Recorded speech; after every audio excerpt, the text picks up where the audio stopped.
102,8 Saranggawa FM. Pencinta Sergel, sudah jam 9 nih lewat dikit banget ya. Sesuai janji kita sudah masuk di segmen live Instagram Zona Sinto Silitonga SIKMSI Kabid Humas Polda Banten. Wah, ini sudah beberapa waktu nih kita nggak ngobrol-ngobrol ya dengan Kabid Humas Polda Banten. Nah, temanya sikat kejahatan jalanan Polda Banten berhasil tangkap pelaku tawuran. Ya, ini baru beberapa hari kemarin ya, menggelar preskon, nah, dengan menghadirkan beberapa barang bukti dan juga terduga. Nah, ini sudah dihadirkan juga. Kita sambil menunggu nih pencinta Sergel, kita nanti juga akan save di IGTV-nya Saranggawa FM karena beberapa waktu belakangan ini memang marak sekali terjadi tawuran dan oknumnya juga pelajar ya, dan cukup banyak. Nah, ini terjadi di sejumlah wilayah ya di Banten, bukan hanya di satu daerah saja, tapi ada di Kabupaten Serang, ada di Lebak kalau tidak salah, kemudian juga di Pandeglang. Nah, ini kita coba simak ya pelaku tawuran yang sudah ditangkap. Sikat kejahatan jalanan Polda Banten berhasil tangkap pelaku tawuran. Ini sudah nonton Kabid Humas Polda Banten, kita coba invite untuk live bareng. Ada yang sudah nonton juga, ada Raden, kemudian juga ada siapa lagi? Nah, ini sudah masuk, tampaknya kita dulu sambil cek audio. Sudah bersama kita Kabid Humas Polda Banten, Sinto Silotonga SIKMSI, Kabid Humas Polda Banten. Assalamualaikum, selamat pagi Pak Kabid Humas. Waalaikumsalam, selamat pagi Mbak. Selamat pagi, ini sebentar, nah belum masuk. Gimana kabarnya Pak Kabid? Sehat? Tetap prima, sehat-sehat. Bagaimana kabarnya Saranggawa FM? Alhamdulillah. Alhamdulillah, kabar baik nih Pak Kabid Humas. Ini lagi di mana nih Pak? Di kantor? Saat ini mau ke persiapan, masih dari rumah, mau persiapan ke Mabes Polri. Memang kami masih ada dan pembekalan untuk calon atase Polri. Wah, siap-siap. Sebelum berangkat ini kita ganggu dulu sama Saranggawe, boleh ya Pak Kabid Humas ya? Sepanjang waktunya pas, kita dengan senang hati.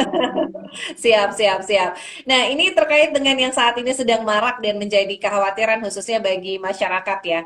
Karena beberapa waktu belakangan ini terjadi di sejumlah daerah di wilayah hukum Polda Banten juga, termasuk di antara Kabupaten Serang, kemudian juga Lebak dan Pandeglang, terkait dengan tawuran begitu, dengan menyasar ada yang juga geng motor, ada juga yang random kepada masyarakat. Jadi ketemunya begitu, dan ini meresahkan. Apalagi waktunya bukan hanya di malam hari begitu Pak Kabid Humas. Nah, ini kemarin baru rilis preskon dari Humas Polda Banten sendiri, di mana sikat kejahatan jalanan Polda Banten berhasil tangkap pelaku tawuran. Nah, boleh diceritakan nih Pak, kronologi seperti apa nih untuk proses penangkapannya?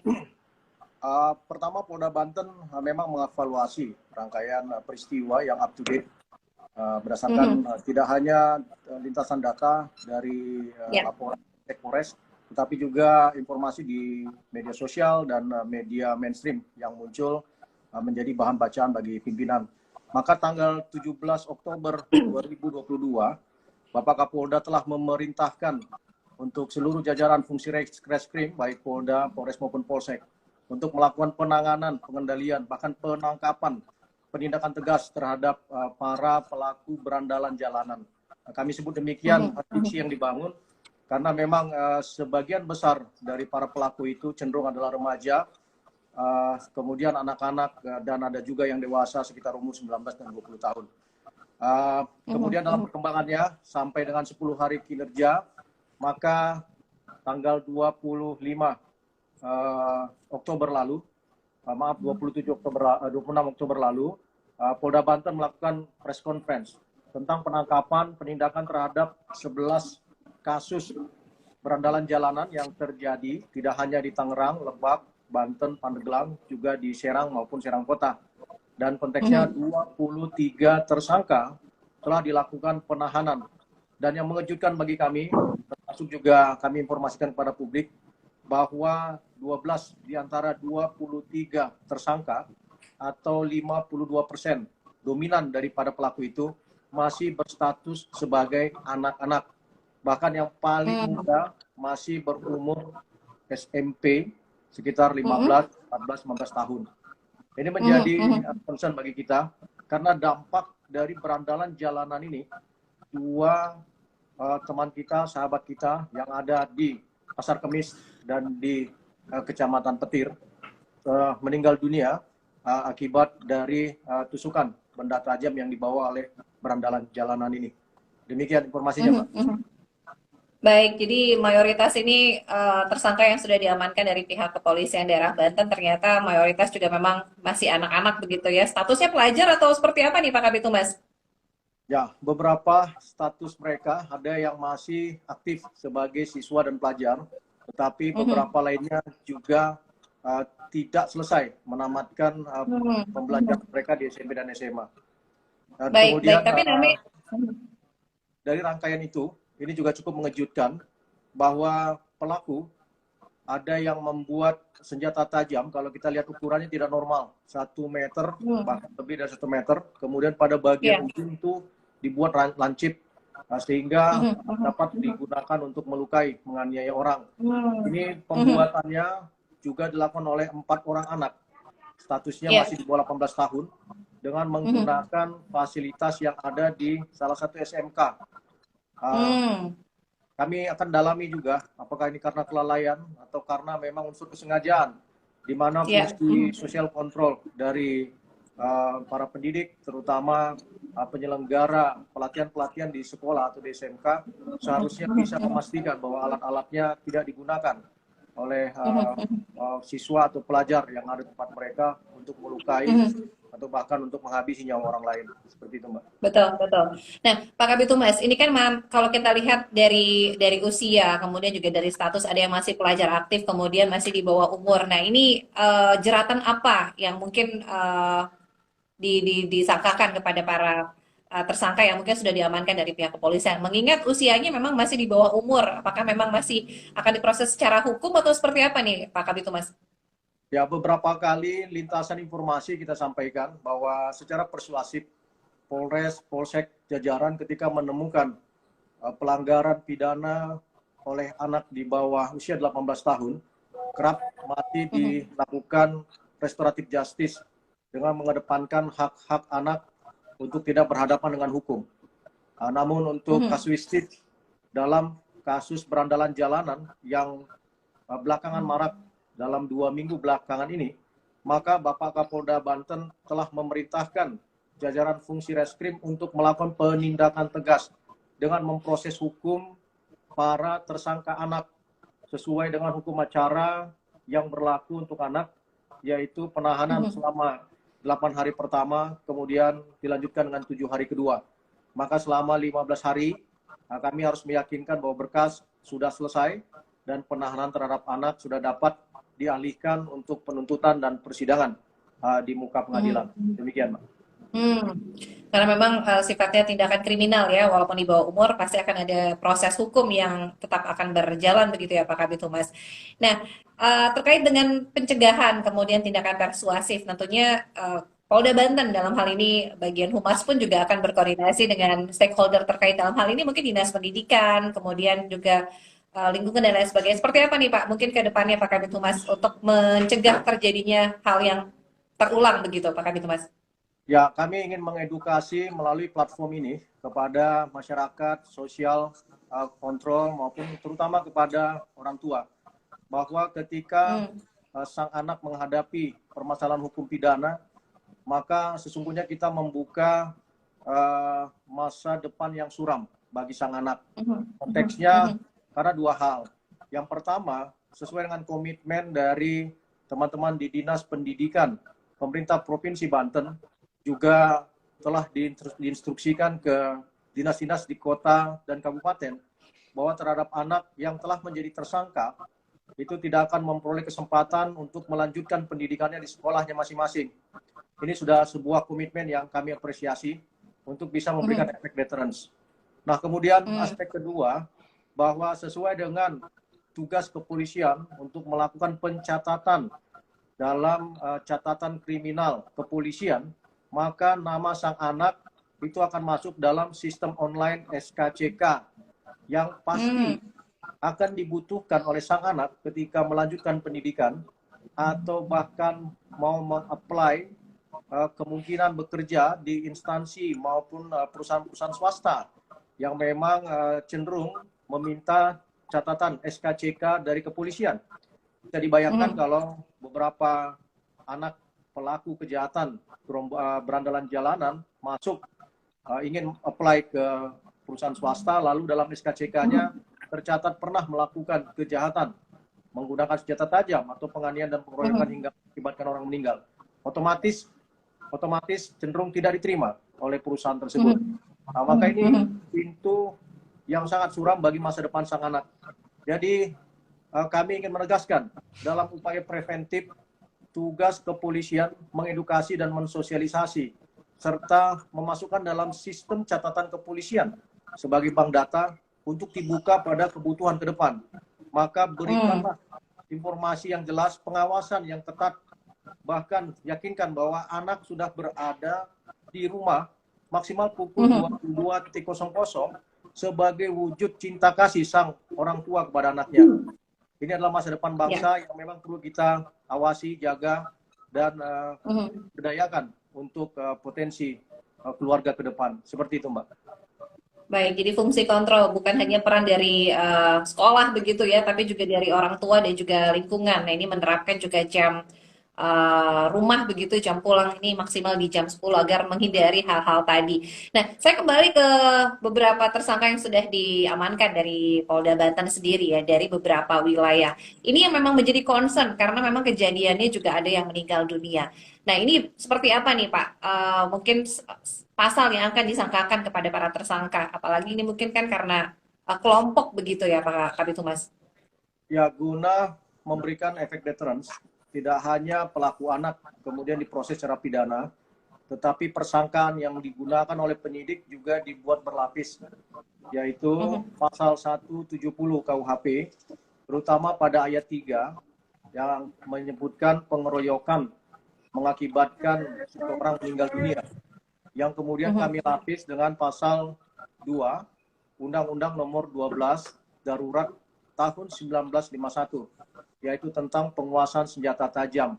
Bila dikumulatifkan, maka sesungguhnya para tersangka ini akan berhadapan dengan ancaman pidana 12 tahun penjara. Dan ini pasti bukan masa atau periodisasi waktu yang singkat. Dan inilah yang menjadi concern untuk kita, polisi, orang tua, sosial kontrol, dan siapa saja lingkungan yang berada di sekitar komunitas sang anak untuk aware, peduli, menjaga mereka dari berhadapannya anak-anak ini di muka hukum. Seperti itu. Baik, apakah akan juga ada pengembangan lebih lanjut Pak Kabid Humas terkait dengan beberapa tersangka yang sudah diamankan? Apakah juga masih dalam proses pengejaran bagi beberapa yang masih belum diamankan? Begitu Pak Kabid? Ya, kita bersyukur bahwa untuk peristiwa yang di Pasar Kemis, 6 tersangka berhasil dilakukan penangkapan keseluruhan. Tetapi masih menjadi pekerjaan bagi penyidik untuk bisa melakukan penangkapan terhadap 5 tersangka lainnya atas peristiwa pengeroyokan yang mengakibatkan meninggalnya seseorang di Kecamatan Petir, Serang. Dan kami yakinkan bahwa dimanapun Anda berada, bersembunyi, kami akan kejar, karena ini termasuk kejahatan terhadap kemanusiaan, menghilangkan nyawa orang lain, yang memang kita harus berempati, kemudian memberikan azas keadilan bagi keluarga korban. Kemudian kami yakinkan untuk masyarakat tidak ragu menginformasikan aktivitas anak-anak muda yang mungkin berkelompok, apalagi pawai di jalanan, untuk kita bersama-sama melakukan penghadangan, melakukan upaya pembubaran. Karena sesuai dengan teori psikologi sosial atau psikologi massa, maka ketika berkumpulnya anak-anak muda ini, potensial untuk bisa melakukan kejahatan sesuai dengan psikologi influence dari sang pemimpin yang ada di komunitas itu. Seperti itu, Mbak. Betul, betul, betul. Nah, terkait dengan koordinasi dengan Polres di beberapa wilayah yang masuk di kewenangan Polda Banten, apakah juga akan menambah jam patroli malam begitu Pak Kabid Humas untuk meminimalisir karena kan sempat viral juga beberapa geng motor dan melakukan aksi tawuran dengan merekam video dan juga mencari korbannya secara random. Jadi bukan hanya sesama geng motor saja, tapi juga mungkin masyarakat sekitar. Seperti apa nih? Mungkin akan ada patroli jam malam kah atau seperti apa Pak Kabid Humas? Ya, tentu saja sejak perintah Bapak Kapolda Banten pada 17 Oktober lalu, maka peningkatan aktivitas patroli di jalan baik dengan menggunakan uniform polis dan juga secara tertutup oleh fungsi reserse dan intel itu terus digalakkan oleh Polres, Polsek, dan Polda. Sebagaimana yang terjadi tanggal 18 Oktober di sekitaran Cilegon, oleh Polsek Ciwandan langsung direspon karena pada saat yang bersamaan Polsek Ciwandan melakukan patroli secara tertutup. Tiga anak yang ketika itu membawa senjata tajam kemudian dipublikasikan secara online dengan menggunakan platform media sosial, itu langsung pada hari yang sama dilakukan penindakan. Dan kami pun memviralkan atau men-share secara meluas informasi penangkapan yang dilakukan oleh Polsek Ciwandan pada hari yang sama. Ini bentuk atensi, concern dari Polda Banten dan jajaran untuk bisa melakukan pencegahan dari aksi-aksi berandalan jalanan yang dapat membuat fear of crime, kekhawatiran, bahkan korban di masyarakat. Dan untuk itu kami himbau juga masyarakat untuk tidak takut, tidak khawatir, bersama-sama dengan polisi atau Polda, Polres, dan Polsek melakukan penghadangan, melakukan upaya pencegahan, pembubaran terhadap mereka. Mereka kita tidak boleh biarkan berkumpul dalam skala besar, sehingga secara psikologi massa akan menjadi kekuatan untuk melakukan kejahatan. Tetapi sebelum mereka berkumpul secara besar, maka tugas kita untuk bisa menghadang dan membubarkan mereka. Demikian. Betul. Nah, Pak Kabid Humas, mungkin pertanyaan terakhir dari wilayah di kewenangan Polda Banten begitu, non 26 Polres begitu.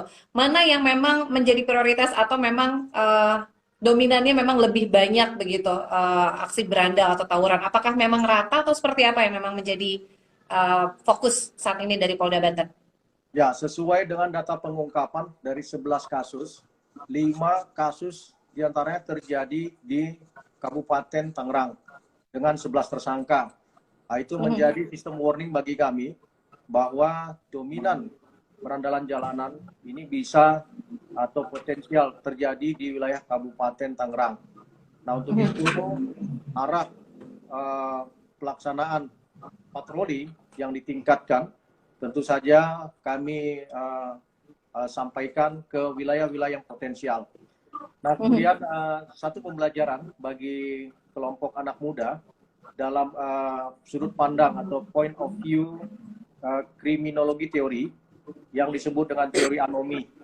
Kami merasakan bahwa bagi remaja memang ada masa untuk mencari identitas.